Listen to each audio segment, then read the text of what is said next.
Hi friends, I'm Jeffy G. This is my first ever summary of all the bits that I've done in September. It's a jam that I call Rare Moments. And the point of this is that every month I create 4 or 5 videos, but I start with about 25 plus ideas. And some of those ideas that sound great on Monday are crap by Friday. So I end up only making a fraction of the videos on topics that really interest me. The purpose of this summary is so that you can get to know me a little bit better. If you're watching my videos, you probably want to know where I'm coming from. The videos I made are interesting, but the ones I didn't make are even more interesting. Just wanted to explain why I call my channel None of My Business. I'm not a full-time musician, producer, or songwriter. It's always been part-time for me. And I figure I'm not really an expert in music production. There's a lot of people out there that know more than I do. But I still think I have something to share that can be valuable to people like me who have a home recording studio or perform in a band. And that's why I call it None of My Business. Those who know me know I have strong opinions on politics and human behavior and current events. I try not to put those into my videos because this channel is dedicated to music production. But I do post a lot of that stuff on Facebook and Twitter, where you can find conspiracy theorists and extremists and a lot of the crazies. So if you're interested in that kind of stuff, find my Facebook page and feel free to join. In September, I spent a lot of time analyzing and trying out drum software, partly because I was interested in that. And also, I took kind of an inventory of the drum software programs I own, and there was more than 10.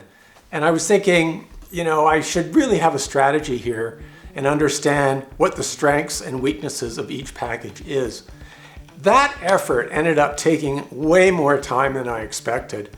I analyzed, downloaded, and tried out about 15 different drum software packages or apps for iOS, and it resulted in a video, which is linked up above here or in the description, that's an hour and a half long. And as I created that, I thought, who's gonna watch this thing for an hour and a half? I think it has tremendous content.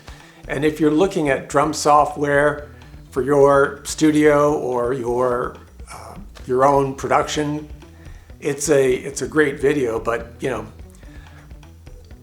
analytics tell me that the average duration of someone watching my video is about 4.5 minutes. So, a video that's an hour and a half long, even though it's broken up into about 25 different chapters, I kind of have my doubts as to whether people will watch it or not.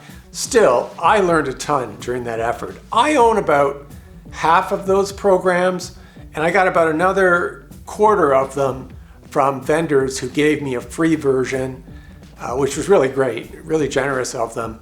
And then there's, a small percentage that I reviewed where I don't actually own the software, but I was able to get information about it and I included it in my analysis.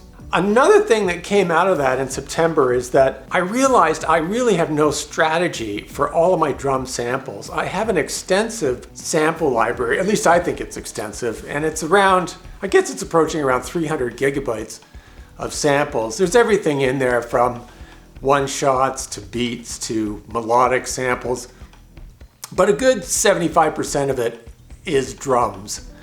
And I use those samples in a variety of different programs, but primarily in Logic, I'm using Drum Machine Designer. I was really wrestling with the fact that you got all of these samples, I've got tons of patterns, so you got sounds, you got patterns, you've got editing capabilities, and I have no strategy. So there's a video about that I released, linked above and also in the description. Anyway, that focus on drums took up a lot of the month of September. Far more time was put into that than I had originally planned. Okay, some of the other things that I didn't create yet, or I might create or I might not.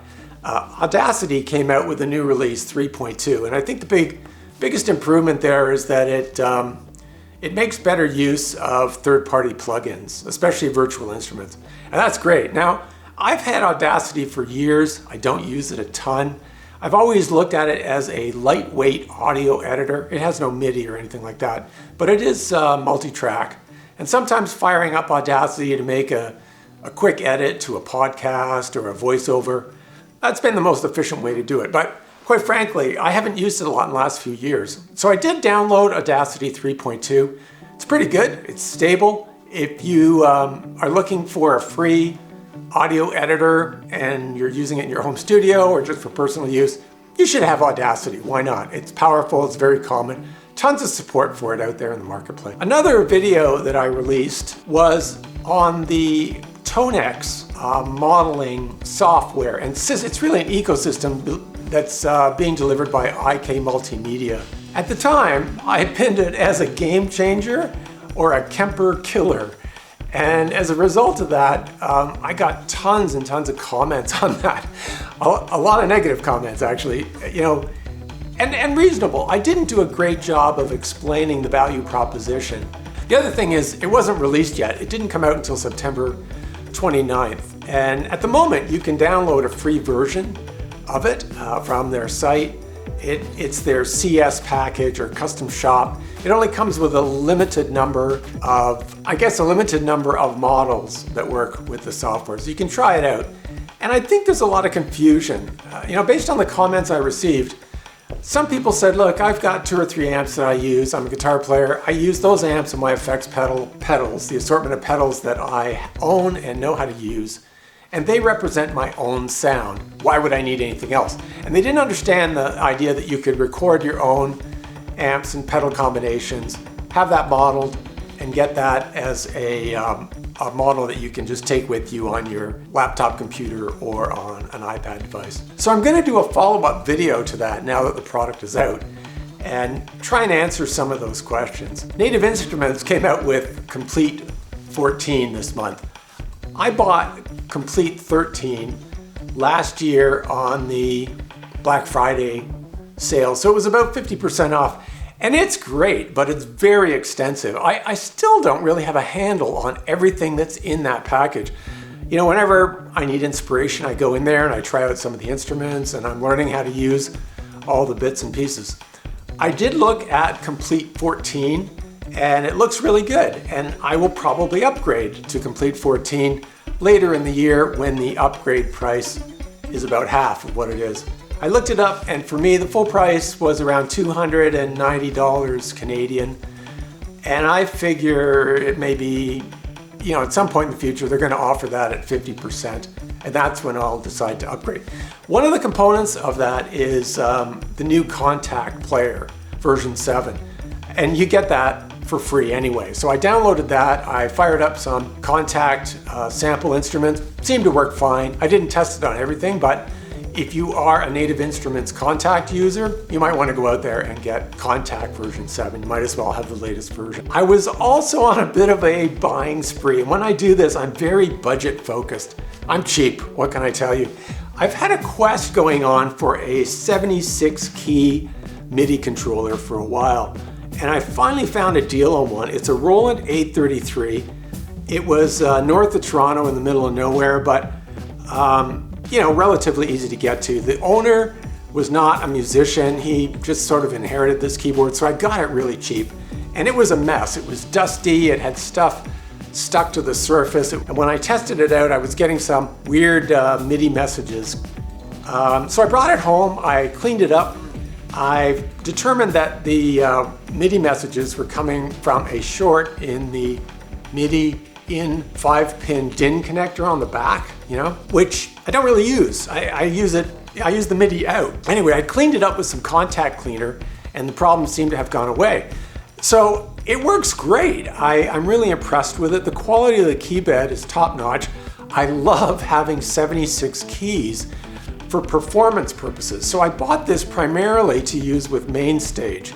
And with 76 keys, you can divide up the keyboard into 3 or 4 different parts, and that's the way I perform live. I love taking one keyboard with all the layers and the parts split up. I don't see the sense of having 2 keyboards like I did back in the 90s.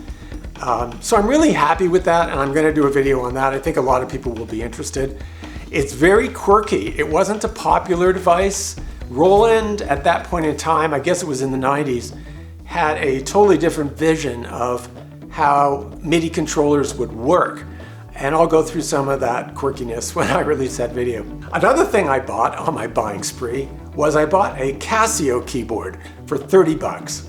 Now, I've never owned a Casio before, so this was kind of an impulse buy. Initially, I was looking for something, you know, cheap with that 8-bit 80s Casio sound. And well, this ended up not being it because there were some for free or for 10 bucks. Sometimes you see them at Goodwill or Salvation Army.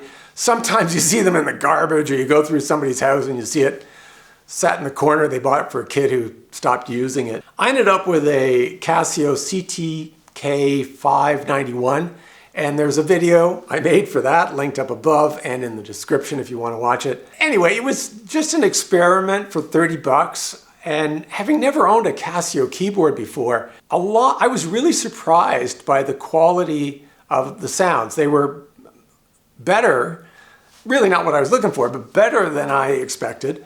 And the MIDI implementation with this particular keyboard is not bad. You can use it as a MIDI controller and things in Logic or GarageBand. It has velocity. But now that I've made the video and used it, I'm not exactly sure what I'm going to do with this thing. It's been a lot of fun. My family members have played around with it. For 30 bucks, I don't know, I might give it away. Okay, another thing that came out of that analysis of all the drum software was there are two packages, XO by Excellent Audio, that has this cloud metaphor of how to browse and search for samples. And there's a competing product called Atlas, and I think they're on version 2.1 or 2.3. And the two products are very similar, although Atlas is about half the price. And I spent a lot of time on these two packages, and I'm going to do a video just comparing those two. What I like about them both is that they have some great concepts. You know, these are companies that are quite innovative and have come up with new ways to create drum beats and program drums. So I'm probably going to do that in the next week. If you're interested in either XO by Excellent Audio or Atlas by Argonaut, stick around for that. I think you'll find it interesting.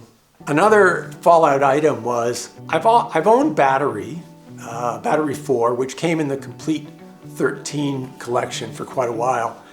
And even before that, I had a copy of Battery, and I used to use it in some of my music production. It was a very popular drum sample player. But when Logic came out with 10.5 and then now 10.7, the Drum Machine Designer does everything that Battery can do. And in many ways, it's better because it's tightly integrated into the DAW. Whereas Native Instruments Battery is tightly integrated into the Native Instruments ecosystem, rightfully so. So their hardware like Maschine and their keyboard controllers work really good with Battery. So I was curious whether I could take drum kits that are in Battery and recreate them in Logic Drum Machine Designer. Spent a lot of time investigating this.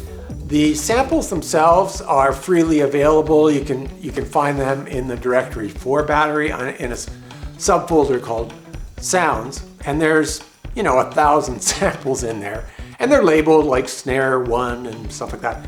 Problem is, there's no easy way to get the information about how a Battery kit is set up and recreate that in Logic. That is stored in a proprietary file. I think it's an NIBK file, and that's a binary file you can't really read. So I had been looking at some way to use the Battery samples in Logic, and I haven't come to a conclusion. There is a third-party software package called KitMaker. It's only about 30 bucks, and I've been in touch with them. They claim to be able to make kits out of that sample library, and I'm sure it works. It doesn't actually read the Battery kit definition, so I don't know how it makes kits. It just grabs a snare and a kick and a ride and a cymbal and toms and puts them together into kits. But I'm not sure, what the algorithm is. How's it doing that? What I wanted to do was a little bit more complex. I wanted to read the Battery kit definition and recreate that in other software. If I wasn't doing it in Logic, I wanted to be able to do it in you know, Easy Drummer 3, or in Drum Computer, or Playbeat, or Loopcloud Drum, any of the sample players that let you drag in your own samples. I thought that would be just a good way to interact with Battery. The other reason I was interested in that is that I collaborate with some people who don't own the Native Instruments Battery instrument. So if I write drum beats and drum parts in Battery, and then I want to share them with somebody, it would have been easier if it's in Logic. I mean, I can bounce the stuff as audio and send it to somebody, but then they can't really edit the drums at that point. So I was looking at this as kind of a bridging technique. Anyway, I spent a lot of time in that in September, and I didn't come up with a solution, but you can sort of see where my mind was going as I'm after one strategy, one set of tools that I can use for drums and drum samples and managing that whole process. I did spend time learning a lot more about Logic's pattern regions, the difference between the pattern regions used by the step editor and the MIDI regions, which you can use the piano roll to edit. And the reason I was looking at that is that a lot of the drum software that I downloaded and tried out came with grooves. They say grooves. One even calls it the Groove Doctor, but they are MIDI files essentially. You drag these MIDI files into your sequencer and they, you know, predefined beats and patterns that you might want to use. Some of them go quite far in dividing it up into, you know, drum fills and breakdown parts and things like that. I was just interested in using those MIDI files in my music production workflow. I've gone through this whole effort of dragging the MIDI in from a third-party source, converting it to a pattern region in the step editor, and then making mods or playing around with it in the pattern region. And then in order to split it out by each drum, you know, to separate the snare and the kick and all that stuff, you actually have to convert it back to a MIDI region, and there's a edit option to separate it by note pitch. So if you've got, you know, 12 or 13 drum parts, you click on that feature and you get them all separated. Another thing I spent time on, and I'm sure will result in videos, is that, I've got a few different samplers. I use the Quick Sampler in Logic, and if you have another DAW like Ableton or Reason or Studio One, whatever you're using, chances are it came with a pretty powerful sampler. And you might have some expertise in splitting up samples and, you know, chopping and slicing and creating sampler instruments, just like I do in Logic. But then there's a bunch of third-party samplers that are quite popular. The most popular one is Kontakt by Native Instruments. I think it's popular just because so many vendors support the NKS standard that Native Instruments defined some years ago. So there's a lot of commercial products available for it. There's a lot of free sampler instruments that run in Kontakt. And there's a lot of other big name vendors like Get Good Drums, as an example, where all their drum samples require the Kontakt player in order to run. So there's this whole world of Kontakt samples and sampler instruments, and it's kind of number one. The decent sampler, which I took an interest into because there's this concept. Both the sampler and a website called PianoBook releases a lot of free samples. And the concept behind Decent Sampler was to come up with one sampler that everybody could use on every platform, and it was free. Some of that objective is met. In fact, Decent is one of the few samplers that runs on iOS, as well as Mac, Windows, and I think it runs on Linux as well. And then there's other samplers out there as well that compete in this space. Even, Spitfire Audio, which is great, is really its own sampler. I was wrestling with the fact of I have 4 or 5 samplers. And when I write songs, I fire up one of those samplers, I pull in a sample and I use it. Months later, I can't remember what sampler I used or what library it came from. It's a little frustrating. I also use some third-party tools for managing all of my samples. Of course, the Logic Clip Browser, which I've been using for years, But I've also been using the ADSR sample manager, which is free. And it is pretty good. You know, I come and go with that thing. I use it a lot. I put all of the samples I have in the ADSR sample manager, so I use that not just for drums, but I use it for melodic samples and bass and special effects and things like that. Similar library management tool in Loopcloud, and I'm pretty new to Loopcloud. I've had a subscription for about 3 months, still getting used to it. I love it. The database is extensive and the tools are just top notch. The plugin for Loopcloud is, leader of the pack. But should I load all my own samples into Loopcloud? Does that make sense? And does it replace ADSR sample manager? So too many tools, too many samplers. It's very confusing. I'm hoping to make some more videos to clear that up. There's a slight buzzing noise in my system that I didn't have for a long time. I don't know if you'll pick it up, but I'll turn up the volume. You can hear it now. And it seems to be emanating from this. Watch if I turn out the lights.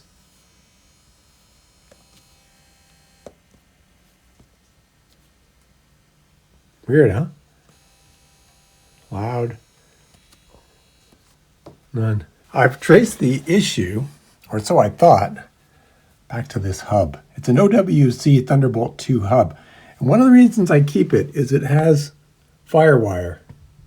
Not that I use Firewire anymore, but if I wanted to use that Mo2 Traveler, I would need a Firewire interface or an adapter, so I keep it around. It has about 7 or 8 USB things plugged into it. I'm connecting it to my MacBook with a Thunderbolt 2 to USB-C adapter. Now, I don't rely on that for my sound interface. For that, I've got my Apollo X4 plugged directly into a Thunderbolt port. Just didn't want to mess around with a hub. So I just got a nice short cable there. It's plugged in directly. I have no issues. Well, when I investigated the source of that humming, it turned out it's back here. It's this MT4 Midi device, which is really just a bridge with 2 ins and 4 outs. And I have a lot of things plugged into it with those 5-pin MIDI connectors. So how I found out was I unplugged it and the humming went away altogether, even with the lights on. So it really isn't the LaunchPad. With that MT4 plugged into multiple keyboards over here, they all have a power supply. So I gotta go through one by one and figure out what's causing the hum. Initially, what crossed my mind was, I've been thinking about replacing this hub anyway with a new hub that has multiple USB-C Thunderbolt ports. And I might be comfortable enough then plugging my audio interface directly into there. And that would bring everything down to just one cable connected to my MacBook. I did look at several devices and I'll probably get there. I might have the same hum problem even with a new hub. I was fortunate in September to spend a lot of time at my cottage. My cottage is on a lake 2 hours north of Toronto, and we've owned it for many years, but it's a wonderful place to reconnect with nature, and it can be quite inspirational. As a result, my emphasis on my mobile computing has really shifted over the last year and a half. I did a video a long time ago on what's in my bag, but I have found more practical ways of using my mobile setup when I'm away from home. One of the devices I had bought a while ago was a Presonus AudioBox Go audio interface. And I bought it because it was inexpensive and small, and I thought it would work good with an iPad. And it did. It worked fine with an iPad, it worked fine with my MacBook, but the quality wasn't there, and I had a lot of problems with dynamic microphones. It just didn't have enough gain, and it had no MIDI capabilities. There was a lot of shortcomings. So I actually sold it just about a week ago and decided I would buy something a bit better. I've got my eyes set on the Audient EVO 4, which is quite a bit better. It's 2 channels and it gets really good reviews. So I'm looking forward to getting that. And that'll again kind of shift my mobile setup when I pack everything in a backpack and hit the road. I have quite a few pad devices.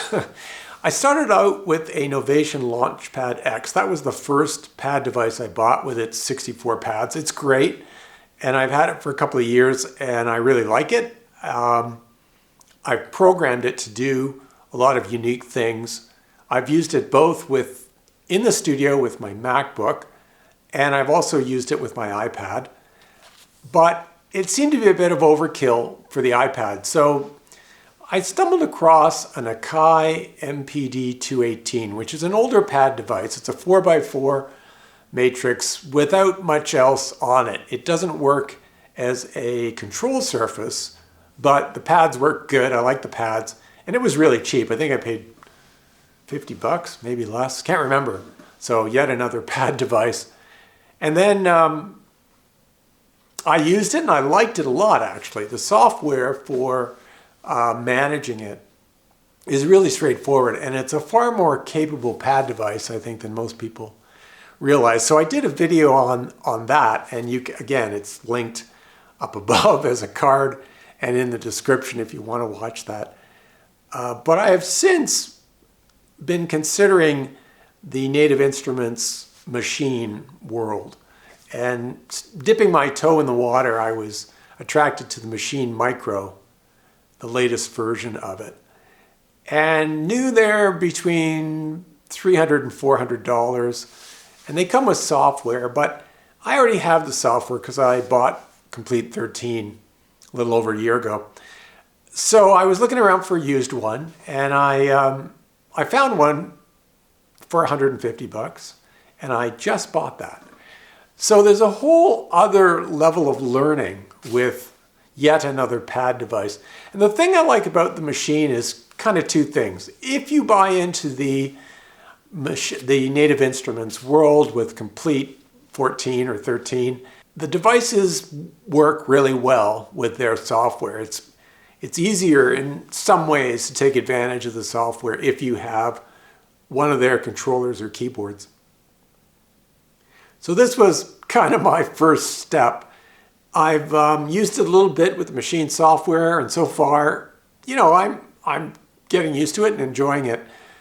But it also has a DAW mode, which I think you can configure for Logic. It might take a little programming in Logic, but I'm looking forward to using it not just as a pad device and not just with Native Instruments software, but as a control surface for Logic. Because it does have transport controls. Of course, it's got the pads. It's got all kinds of buttons to do things like quantize and loop and things that I would normally do in Logic. So I'll probably create a video on that soon once I develop a little bit more expertise. Some of the other videos I would like to make are around songwriting and what I use for inspiration for songs. Sometimes it starts with a drum beat, and I'm wondering if other people share that view. You know, you come across an interesting rhythm or drum beat, and maybe you play something on keyboards or on guitar that goes along with that, and that ultimately forms the inspiration for creating a song. Another source for me has been loops and beats. Some of the loops are melodic, and I just, get a crazy idea that a particular melodic loop could be turned into a full song, even though I really have no shortage of melodic content. I can sit down at a keyboard. I used to be able to pick up a guitar and, certainly within an hour, I could come up with a new idea. But it is interesting to see the way other people work, what inspires them. So I might be creating some videos in the future on that. And that feeds into this other interesting topic that's preoccupied me for quite a while, and that is there's a lot of tools, software and apps for creating chord progressions. And I was talking to a friend who is just getting into that, and he was asking me, what software to use for chord progressions. Well, the truth is, my whole life, I've never been short of coming up with chord progressions. I have enough of a theory background, and I've played, maybe 1,000 cover songs that my brain is the sampler. I have a link to that as well. And so there's never any shortage for me of coming up with chord progressions. Although, it would be good to take those chord progressions to the next level. So quite a while ago, I bought Scalar, and it's at version 2.5. And I think it's really good. I tried MIDI packs for free. Interesting, not all that helpful. I already knew how to play chords. And I've looked at some other tools that are out there for chord progressions. They come up with chord progressions. So you create a beat. You might even have some rough idea of what key and what kind of feel you want for a song. And these software packages create a chord progression that you can drag into your DAW. It generally generates MIDI, and then you can pick the instrument you want to play or instruments you want to play.